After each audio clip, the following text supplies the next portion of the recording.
All right, let us take a look from the idea of ladies and emotional health, or ladies and mental health. See the switch?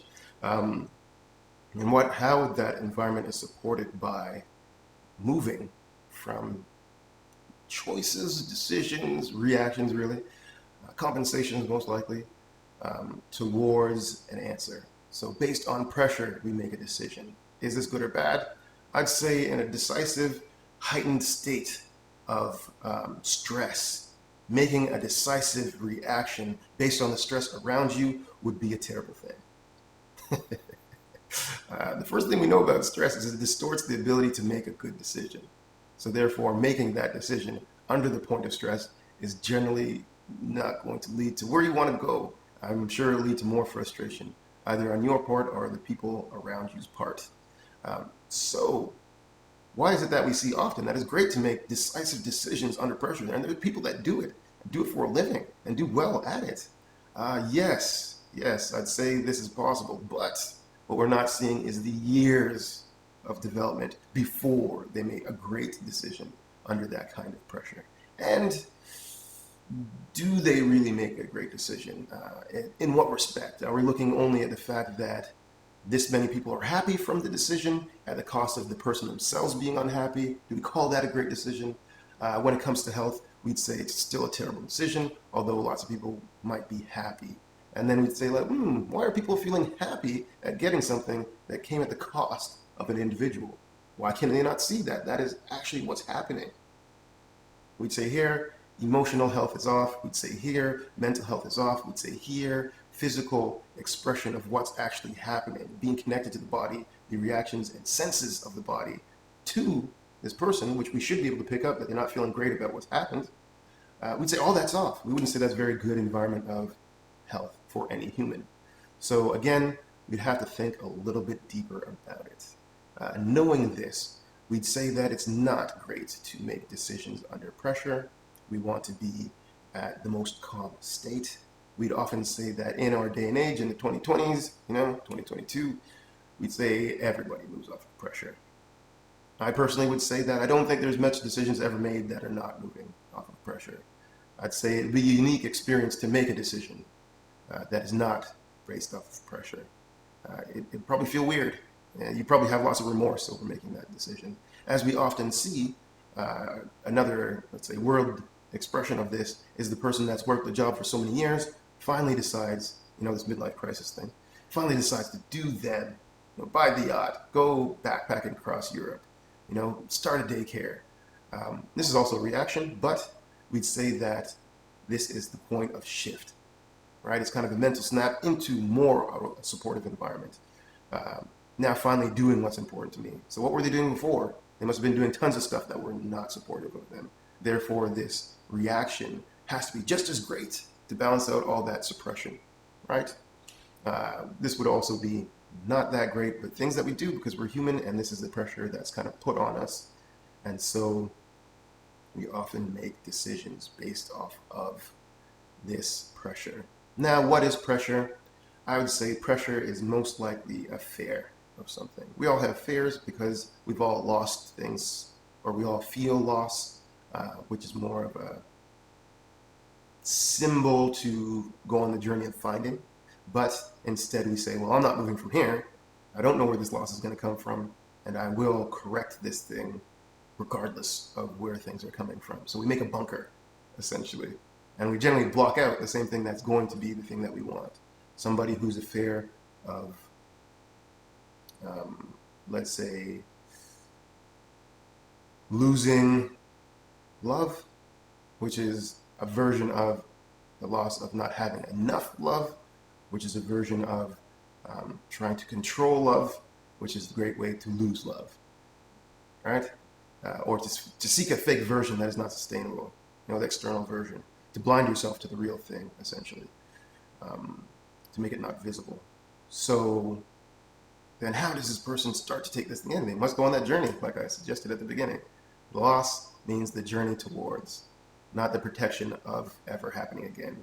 Which again, when we have large losses, the first reaction is, I never want this to happen to me again. I'm going to make sure it never happens to me again. I'm going to be looking out, litmus testing everything around me to make sure this doesn't happen. Or that's the kind of extroverted way of doing things. The introverted way is I will not receive any of these emotions that might increase the likelihood of me losing something. So I'm going to keep it to myself. When I'm happy, you're not going to really be able to tell. The amount of happiness is going to be blocked right here. You won't see it in my face. I might talk about it lightly. If it happens, it happens. Whatever. Yeah, I can do that, sure. But you don't see the bringing out of this thing.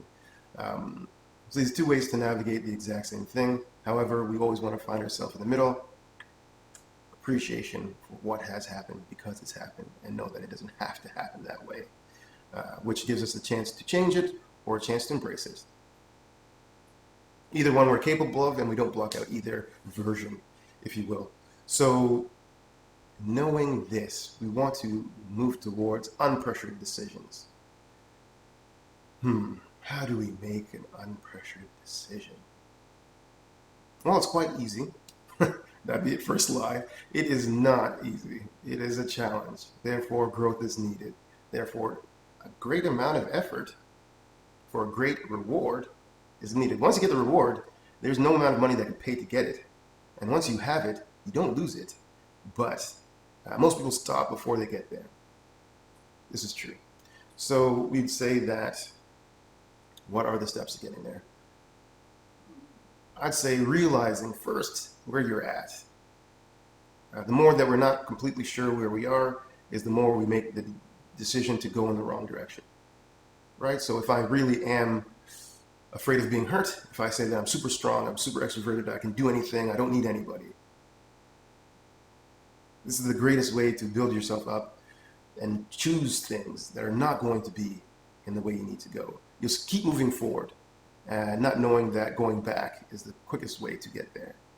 Ideally, at some point, you will go all the way around. It is a harder lesson to learn that way, but people do it. Sometimes you have to go through it to know it. This is fine, but at some point, we want to stop when we start it again and say, hey, you know what? Let me let down these barriers, let down these guards. Why am I so afraid? In fact, if I get to the point where I'm not afraid, I must be able to embrace this thing to the greatest ability. I must be able to see without this blinder in front of me. And in that way, really get what I'm looking for. See the smallest expression of it. I think this is another kind of trick, that we play on ourselves. Very good trick, because we're not aware that we're doing it to ourselves most of the time. And that is, well, everybody has a gift, a talent.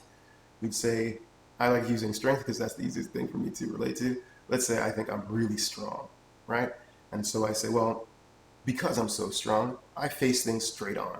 And when there's a problem, I nip it in the bud right at the beginning. We talk about it, we deal with it, we move on. However, is true strength fighting this thing? We'd say the stronger person is the person that decides not to fight. Right? Let me see what this thing's about. Do I need to fight it? Is it something that needs resistance to? Is it so hard that I cannot hear it? That's a lot of resistance. Why am I so resistant to hearing something? Probably it's hard. And if it is hard and I'm looking for strength, I have to kind of go after the harder thing. So most of the time, for the people that are ready to act immediately, the hardest thing is to sit still, to watch and observe. And the people that do this, that come from the, let's say, extreme action to the lesser, to the still, we do have to give them right appreciation. This is a hard task. This takes lots of resources, natural resources within ourselves, and support sometimes outside ourselves to get there. And it is a great accomplishment. So if you know anybody like that in your life, please give them a hug. Tell them they're doing a great job, and support that journey, because sometimes that's needed on that path of doing things. So knowing that, we want to make sure that we are supportive in this realm. We look for it in the way that it needs to be seen, and in that way bring about the need and the ability to be strong by not acting or reacting or judging, and therefore seeing how other people are also hurting from the same thing. And then that reality becomes known to us. And in knowing that, we can only have the deepest amount of compassion for the people that were where we were. And therefore, we know the steps of getting to neutral because we've been through it, we've reflected on it, and we've grown from it. And therefore, we can give them the right response, and they can go on their journey.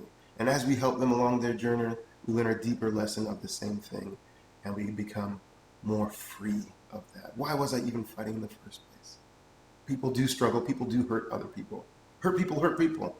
And that's how it continues, right? So if I get less hurt, I give less hurt.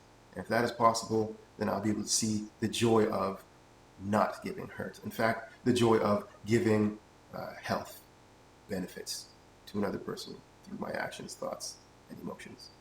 And therefore, moving closer towards the human environment of health. This would be a wonderful thing.